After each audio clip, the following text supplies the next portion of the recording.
உடல் சூடு அதை மட்டும் தவிர்த்துட்டாலே போதும். உடம்பு ரீதியான எல்லா பிரச்சனையும் தவிர்த்திடலாம். அது ஆணுக்காக இருந்தாலும் சரி, பெண்ணுக்காக இருந்தாலும் சரி, மொத்த பிரச்சனையும் தவிர்த்திடலாம். அது எப்படின்றது தான் இன்றைக்கி வீடியோவில் பார்க்க போகிறோம். உடல் சூடு என்ன பண்ணுன்னு கேட்டிங்கன்னா, மொத்த பெர்ஃபார்மன்ஸையும் குறைச்சிடும். இப்போ உதாரணத்துக்கு ஒரு வெஹிக்கிள் இருக்குது, அதில் வந்து பார்த்தீங்கன்னா இன்ஜின் ஆயில் ஒன்று இருக்கும், கூலண்ட் ஆயில்னு ஒன்று இருக்கும். இது எல்லாமே பார்த்தீங்கன்னா அந்த இன்ஜினை வந்து குளிர்ச்சியாக வச்சுக்கிறது தான். எப்போ வந்து அந்த வண்டியோட பர்ஃபார்மன்ஸ் குறையுதோ அப்போ வந்து இன்ஜின் சூடு வரும். அந்த உள்ள கேஜி காமிச்சிருக்கும் பார்த்தீங்களா, டெம்பரேச்சர் இது கேஜி ஒன்று இருக்கும். அது கூடிடுச்சுன்னா வந்து உடனே போய் ஏதோ ஒன்று பண்ணணும்னு சொல்கிறதுக்கான அவசியம் என்னன்னு கேட்டிங்கன்னா, அந்த ஹீட் ஆயிடுச்சுன்னா வண்டியோட பெர்ஃபார்மன்ஸ் எல்லா டைப் ஆஃப் பெர்ஃபார்மன்ஸும் குறைஞ்சிரும். அது ஸ்பீடாக இருக்கட்டும், பிக்கப் ஆகட்டும், எதுவாக இருந்தாலும் குறைஞ்சிரும்.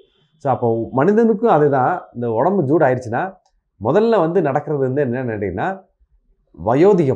வயோதிகம் தொத்திக்கும். அப்புறம் எல்லா நோயிலும் பல்கி பெருகிறதுக்கு ஆரம்பிச்சிடும். நோய் எதிர்ப்பு சுத்தமாக எல்லாம் போயிடும். ஒவ்வொரு ஹார்மோனும் அப்படியே தொஞ்சு போயிடும்.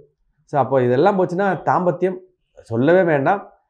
அது ஆணுக்கு ஹீட் ஆகிறப்ப வந்து பார்த்திங்கன்னா நிச்சயமாக வந்து தாம்பத்திய வாழ்க்கை பாதிக்கப்படும். பெண்ணுக்கு வந்து வெள்ளைப்படுதுலேருந்து குழந்தை தங்காமல் இருக்கிறது வரைக்கும் எல்லாமே வந்துடும். ஸோ அப்போ ஹீட்டுன்றது வந்து நிச்சயமாக தவிர்க்கப்பட ஒன்று.